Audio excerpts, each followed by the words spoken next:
Welcome back to the show, everybody. I want to take some calls. Obviously, I don't know that we have anybody who's actually at the Jan 6 thing, but people might have some opinions on it. I don't doubt. So let's see if we can get those folks on the line. So who do we have on the line right now, Chicago? Well, perfect. Steve from the Gold Coast wants to talk about the rally. Excellent. Hey, Steve, welcome. Yes, thank you for taking my call. Thank you. I wanted to talk about the rally because I'm sort of interested, I have this morbid curiosity to see what happens tomorrow and Monday on right-wing talk radio, on cable outlets and so forth, because I want to see how they're going to spin this, because obviously the wide-angle shot is out of the question, because that will betray exactly how few people showed up to the thing. So then I suspect you're going to have to, resort to a few interviews, where you get a really tight shot on a few of the nuts that actually showed up. And you can spin it as that, because if a couple 100,000 people had shown up, it would be the big story on Newsmax, on One American News. Right Side Broadcasting would be live. They would be live there, and Trump would be speaking. One of the reasons why everybody's like, Trump floated the idea that it was a setup, don't go, because he heard the turnout was going to be crap. And if he can say, well, there would have been a huge turnout, but I told them to stay home. That'll be part of the spin. Exactly. Yeah. And I had made that point months ago after January 6th, because, what people sort of forget is that, they wanted 1 million people to show up for January 6th. They got it less than 50,000. And then a group of them decided to head to the Capitol and storm the Capitol. They did. And obviously, Capitol Police were outnumbered. They didn't get any support. Surprise, surprise, who's the president? And out of that, I think a lot of Americans took the wrong message, thinking that there are millions of people out there on the Trump nut side ready to take up arms and go fight the American military, the National Guard, the police. No. There is not. There are a few wackos out there who... Right, exactly. And they were all in one place. But quite frankly, right, exactly. And what we did was we set the right precedent, because we said, you know what? This happens, we are going to find you. We are going to scour all of the video that's available. We are going to arrest you. We are going to aggressively prosecute you. Yes. And these people got the message. You want to be stupid? You play stupid games. You win stupid prizes. Yeah. And that's exactly what happened. And now somebody was sitting at home saying to themselves, let's see. My only hang up. Get arrested or knock yourself out. Right, exactly. Please show up and show your patriotism by not wearing any kind of mask, showing us exactly who you are, engaging in violence, so it makes our job easier, because we can corral you. We'll tell you what, if you're going to do this lunacy again, we'll create a pen for you to do it in, and then we can just gather you from the pen instead of having to go across the entire country and drive up dirt roads to farmhouses in Idaho, worrying about if we're going to have another Ruby Ridge every time we knock on a door. And that's precisely what happened. My question is, this is the one question. And I don't mean that. Go ahead.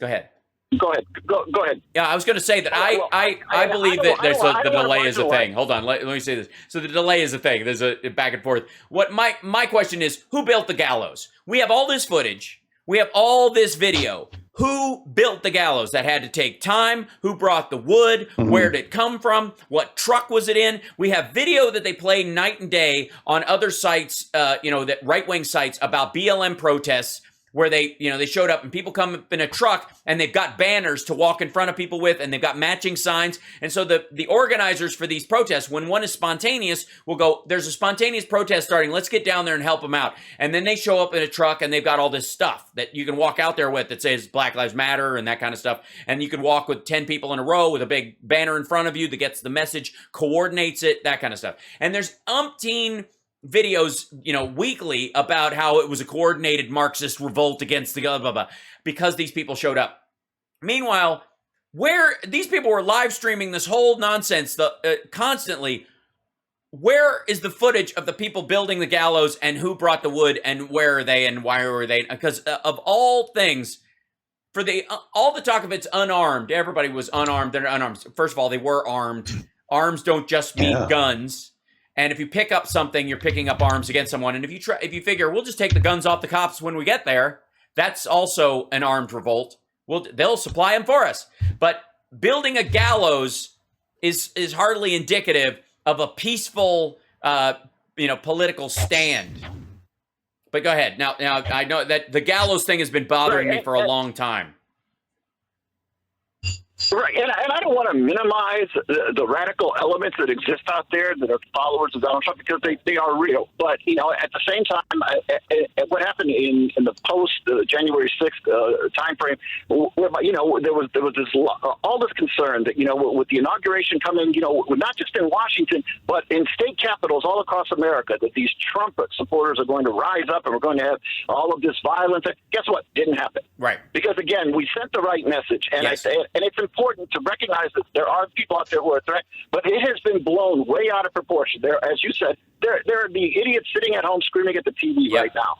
And that's about as far as they're going to go. Right. But the ones that are willing to go and make a bomb or to take a gun and go out there and confront a National Guardsman or a police officer, no, that's an extremely small minority. And I think we do a disservice to ourselves when we inflate this into something that it's not. That's also you give into it, and the news will do this. When they start talking about the genuine threat of a future Timothy McVeigh amongst this crowd, right? And you have that dude who drove up on the Supreme Court steps, and he's saying he's got a bomb, and then he ends up crawling to the cops, and he's like, I want to see my wife on Sunday. I don't want to die, but if I got to die, and there's lots of us, there's 5 other patriots. They'll be here any minute. Swear to God. A clearly mentally ill dude who's dealing with chronic pain, probably addicted to a substance, having a breakdown, and his breakdown has just found a fixation. His breakdown would have been something else. He would have been, like, exactly. There's lots of, there used to be lots of outlets, and this is now the main one. Basically, we're looking at a bunch of school shooters that have been kicked out of school, unfortunately. And exactly. Yeah. And it didn't help their cause that their savior, all of that money that he managed to raise with regard to fighting this illegitimate election of Joe Biden, it didn't go to pay for the defense of any of these people arrested. He didn't pardon a single one of them. So their fearless leader did not bail them out. So that tells you something. You want to show up today and get stupid? Mm-hmm. Well, you know what? I hope you've got a lawyer on retainer, because Trump's not coming to help you. No. And nobody from the Trump organization or re-election campaign is coming to help you. Yeah, somebody in the chat room also brought up the RV explosion in Nashville, that whole story, which, is a murky lunatic as well.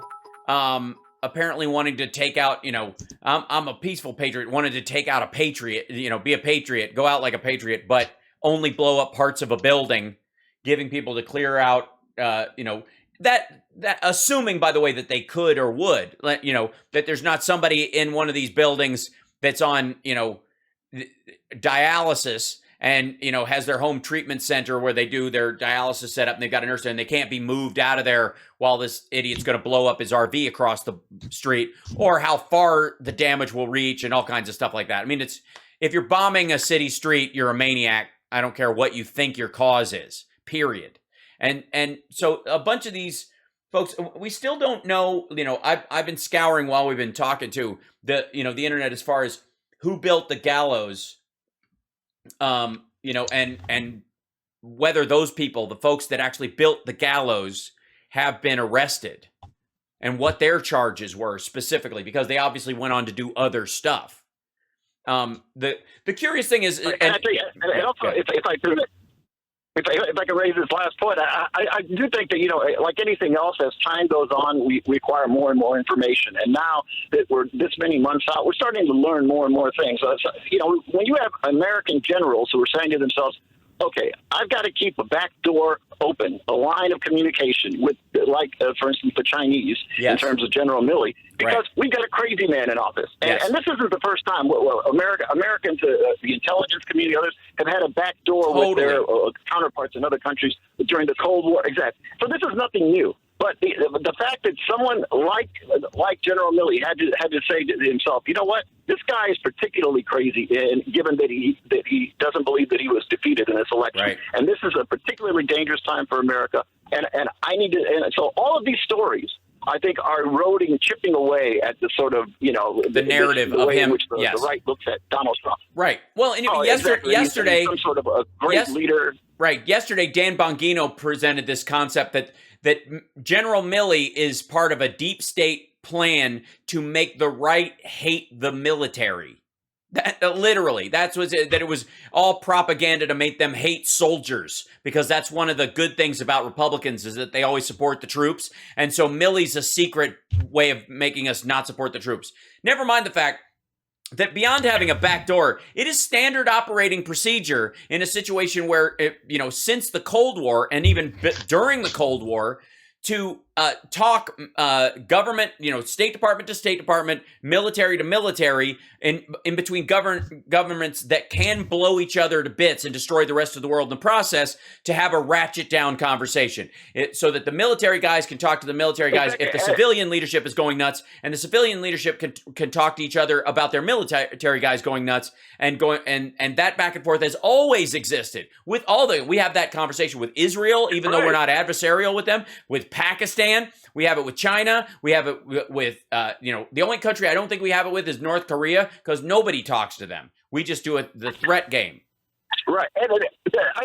And you don't expect that a president is necessarily going to be able to build a thermonuclear device because he doesn't have that skill set. But there was a piece, I believe it was in the Washington Post or New York Times several years ago, just before Trump was elected. And it was this whole discussion that he, basically detailing a discussion that he had at a party with someone in terms of utilizing nuclear weapons, in which he thought that you could utilize nuclear weapons in a massive exchange, and that somehow that after, the smoke clears, you could just move right back in there and start farming again and living your life, as if he didn't understand the concept of radioactive fallout, and that, places become uninhabitable for God knows how long a period of time. Yeah, that's what I mean. That's so frightening that the commander-in-chief of this country did not understand, that this level of conflict, what that entails. All I'm saying is as soon as we nuke the hurricane, we can take yachts out there. We could have a Trump boat parade right after we nuke the hurricane. Those waters are fine. Right. We got to take a break. Thanks for the call, Steve. Thank you. I think the primary point that Steve is making is one that we got to constantly remind ourselves about, which is, while dealing with the legitimate threat of the crazies that are out there and that might be driven to do horrible things because of Donald Trump, the illusion that there's a huge number is not only false, it's not only a BS, it's part of the propaganda storyline. And we saw it today at the January 6th thing when Lex Luthor came up there and said 47% of Democrats think the January 6th protesters that attacked cops are political prisoners. We'll be back.